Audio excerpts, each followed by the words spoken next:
몸을 짓누르는 압력과 유독한 대기. 견딜 수 없는 온도. 이것이 여러분에게 일어날 일입니다. 만약 여러분이 다른 행성들을 방문한다면 우리 태양계에 있는 어떤 위험에 직면하게 될까요? 어느 행성이 가장 위험한 곳일까요? 그곳에서 얼마나 생존할 수 있을까요? 무슨 일이 일어날까요? 만약 여러분이 모든 행성에서 하루를 보낸다면 어떻게 될까요? 바로 이 태양계에서 말입니다. 태양계 여행을 시작하기 전에 물 한 병을 챙기시는 게 좋습니다. 지구는 유일한 행성입니다. 표면에 액체 상태의 물이 있는 것으로 알려진. 그래서 물을 충분히 챙긴다면 며칠 동안은 생존할 수 있습니다. 태양계 어디에서든 말이죠. 하지만 여러분에게 나쁜 소식이 하나 있습니다. 먼저 수성부터 방문해 보겠습니다. 태양계에서 가장 작은 행성인 수성은 바위로 가득 차 있으며 분화구가 있는 이 행성은 우리의 달보다 아주 조금 더 클 뿐입니다. 그리고 태양에 매우 가까이 위치해 있습니다. 5,800만 킬로미터 떨어져 있죠. 수성에서의 하루는 지구에서의 약 59일과 같지만 여러분의 여행은 그렇게 길지 않을 것입니다. 이 느린 자전 속도 때문에 여러분은 뜨거운 쪽에 착륙할 수도 있습니다. 온도가 섭씨 430도까지 올라가는 곳이죠. 아니면 어두운 쪽으로 향할 수도 있습니다. 온도가 섭씨 영하 180도까지 떨어지는 곳입니다. 가장 좋은 방법은 따뜻한 곳을 찾는 것입니다. 바로 행성의 중간 지점에서 말이죠. 대기는 주로 산소로 이루어져 있고 나트륨, 수소, 헬륨 그리고 칼륨이 포함되어 있습니다. 운이 좋다면 꽤 오랫동안 숨을 쉴 수 있겠지만 이 중간 지점이라고 해도 2분을 넘겨 생존하기는 어려울 것입니다. 다음으로 하루가 어떻게 흘러가는지 알아보겠습니다. 바로 두 번째 행성에서 말이죠. 태양에서부터 계산해서 금성 말입니다. 아주 뜨거운 환영을 받게 될 것입니다. 표면 온도가 섭씨 475도에 달하기 때문이죠.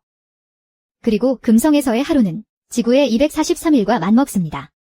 이렇게나 긴 시간 동안 완벽한 하루를 보내기 위해 여러분은 무엇을 하실 건가요? 과연 어떤 일이 이 죽음의 세계에서 일어났는지 함께 알아보시죠. 생명체가 존재할 수 있을지 그 가능성에 대해 깊이 파헤쳐 봅니다. 바로 우리의 자매 행성에서 말이죠. 이곳은 너무나도 뜨겁습니다. 엄청나게 강력한 우주선이 있지 않은 한 표면에 가까이 다가갈 수조차 없습니다. 설령 다가간다고 해도 오래 버티지 못할 것입니다.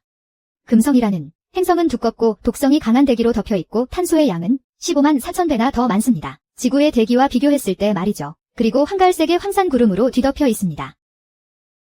한마디로 말해서 금성의 대기는 극단적인 온실 효과와도 같습니다.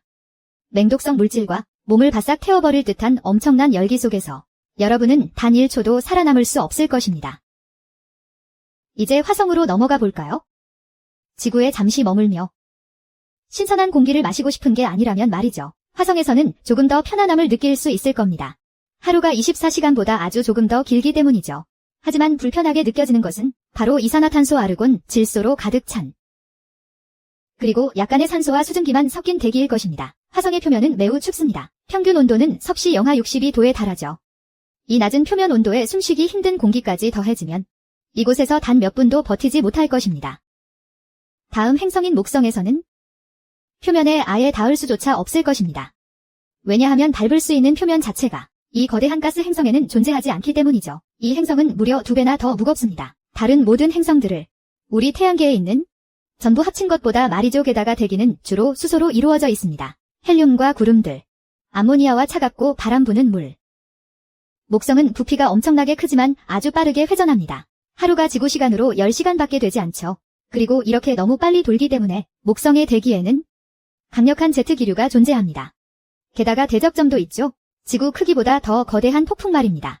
만약 당신이 이 행성에 떨어진다면 엄청난 속도로 대기권에 진입하게 될 것입니다. 초속 49km라는 속도로요. 그리고 계속해서 아래로 떨어지면서 공기는 점점 더 짙어지고 혼란스러워질 것입니다.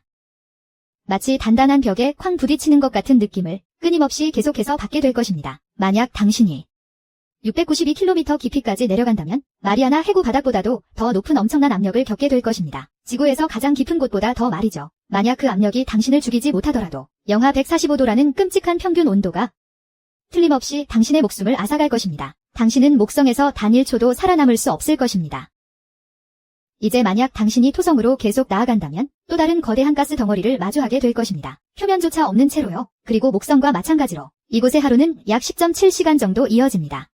이곳에서는 치명적이고 강력한 돌풍을 견뎌야만 합니다. 그 바람의 속도는 무려 시속 1800km에 달하죠. 숨쉬기조차 힘든 대기가 수소와 헬륨으로 이루어져 있기 때문에 토성은 생명체를 지탱할 수 없습니다. 어쩌면 당신은 더 운이 좋을지도 모릅니다. 토성의 위성 중 하나에 도착한다면 말이죠. 예를 들어 타이탄이나 엔셀라두스 같은 곳에서요. 이 두 위성 내부에는 거대한 바다가 존재하는데 이론적으로 생명체가 살 수 있을 가능성이 충분히 있습니다. 이제 다음 행성으로 이동해보면 우리 태양계의 첫 번째 거대 얼음 행성인 천왕성을 만나게 됩니다. 놀랄 일도 아니지만 이 행성 역시 수소로 가득 찬 대기를 가지고 있습니다. 헬륨과 메탄 때문에 숨을 쉬기 어렵고 이 행성 특유의 푸른색을 띠게 만들며 썩은 달걀 냄새가 진동합니다. 몇 가지 위험 요소들이 있습니다. 천왕성에는 또 다른 기이한 현상들이 있는데 여러분은 이에 대비하셔야 합니다. 예를 들면 미스터리한 번개 성광 같은 것들이죠. 아주 어둡고 차가운 이 행성에는 시속 2000km에 달하는 초음속 강풍이 붑니다. 이 속도는 전투기의 최고 속도보다 더 빠르기 때문에 엄청난 기압이 여러분의 목숨을 앗아가지 않더라도 그 초음속 강풍이 치명적인 부작용을 일으킬 것입니다. 해왕성에서의 하루는 지구 시간으로 16시간 동안 이어지지만 그곳에서 여러분의 생명은 단 1초도 버티지 못할 것입니다. 좋아요, 이 정도면 충분하겠죠? 아직 잘 모르시는 분들을 위해 확실히 말씀드리자면 지구가 유일한 행성일 것입니다. 여러분이 조만간 방문하고 싶어 할 만한 곳 말이죠. 다른 어떤 곳을 가더라도 치명적인 죽음의 칵테일을 맛보게 될 테니까요. 높은 기압과 독성가스가 섞인 것들 말입니다. 우리가 화성을 테라포밍하여 두 번째 고향을 태양계 내의 인류를 위해 만들지 않는 이상 말이죠. 하지만 그건 또 다른 이야기입니다. 타이탄은 가장 웅장한 위성입니다. 바로 토성의 위성들 중에서 말이죠. 그리고 생명체가 존재할 가능성이 가장 높은 곳이기도 합니다. 그곳은 숨막히게 아름다운 풍경과 함께 표면에 액체로 이루어진 호수들을 품고 있습니다. 유일한 문제는 그 호수들에 물이 없다는 것이죠. 대신 액체 메탄으로 가득 차 있습니다. 여러분의 임무는 그 호수에 몸을 담그는 것입니다. 5초 안에 말이죠. 하지만 당연히 그 전에 타이탄에 먼저 착륙해야 합니다. 그러니 단단히 준비하세요. 다가올 여러분 인생의 가장 환상적인 모험을 위해서 말입니다.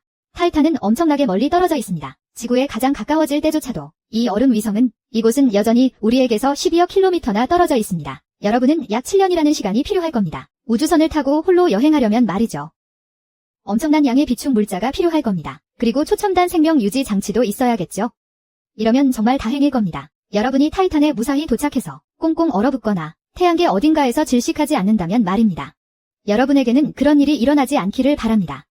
편안히 앉아 여러분의 여행을 즐기시기만 하면 됩니다. 가까이서 보는 토성은 정말 환상적입니다.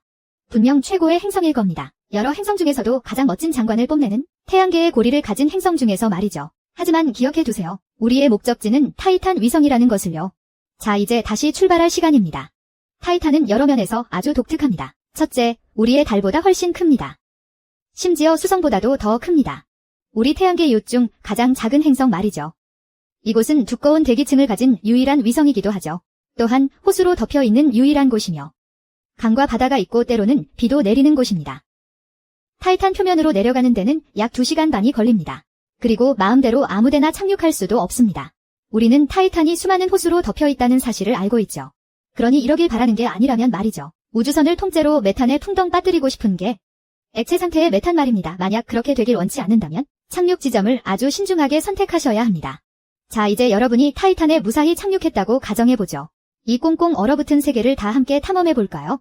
토성의 이 위성은 언뜻 보면 금성과 아주 비슷해 보일 수도 있습니다. 하지만 금성처럼 그렇게 펄펄 끓지는 않죠. 타이탄은 방문객을 꽤나 반겨주는 곳 중 하나랍니다. 태양계 전체를 통틀어서 말이죠. 중력은 지구의 14%밖에 되지 않지만 이곳에 훨씬 두꺼운 대기층 덕분에 여러분은 그곳에서 직접 걸어 다닐 수도 있습니다. 거추장스러운 우주복을 입지 않고도 말이죠.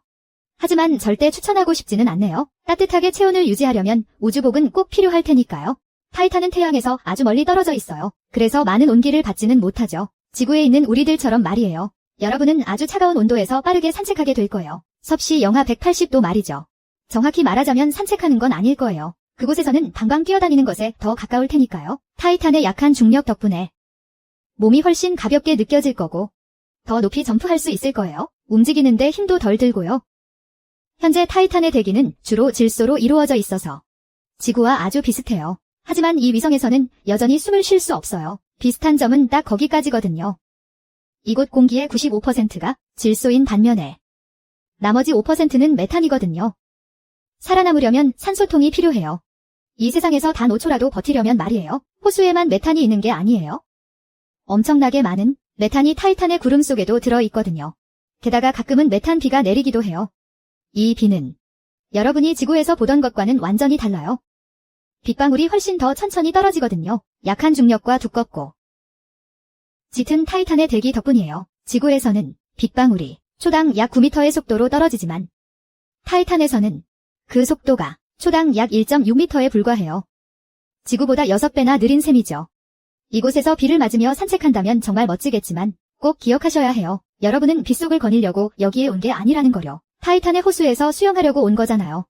뛰어내릴 절벽을 찾는다면 수면에 닿기까지 꽤 오랜 시간 허공을 떠다니게 될 거예요. 하지만 마침내 호수에 닿게 되면 바닥으로 아주 빠르게 가라앉을 거예요. 머리를 물 밖으로 내밀고 있기 힘든 이유는 수면에 뜰 수 있는 것은 타이탄의 호수들에 존재하는 액체 메탄과 에탄 때문입니다.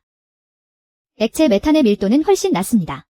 물과 비교해서 말이죠. 그래서 호수 수면에 뜰 수 없을 것입니다. 지구에서 수영하는 것은 아주 쉽습니다. 인간의 비중이 액체 상태의 물보다 작기 때문입니다. 반면에 타이탄의 호수에서는 여러분 신체의 비중이 액체 메탄보다 훨씬 클 것입니다.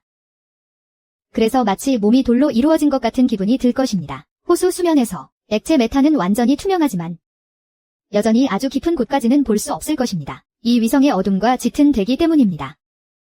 다시 여러분이 물속에 있다고 가정해 봅시다. 혹은 액체 메탄 속에 말입니다. 호수 바닥에서 수면으로 올라오려면 200m 높이까지 헤엄쳐 올라와야 합니다. 수면에 닿는 순간 여러분은 자신이 있는 호수가 얼마나 거대한지 곧바로 깨닫게 될 것입니다. 이곳은 넓이가 40만 제곱킬로미터에 달하는 크라켄 마레입니다.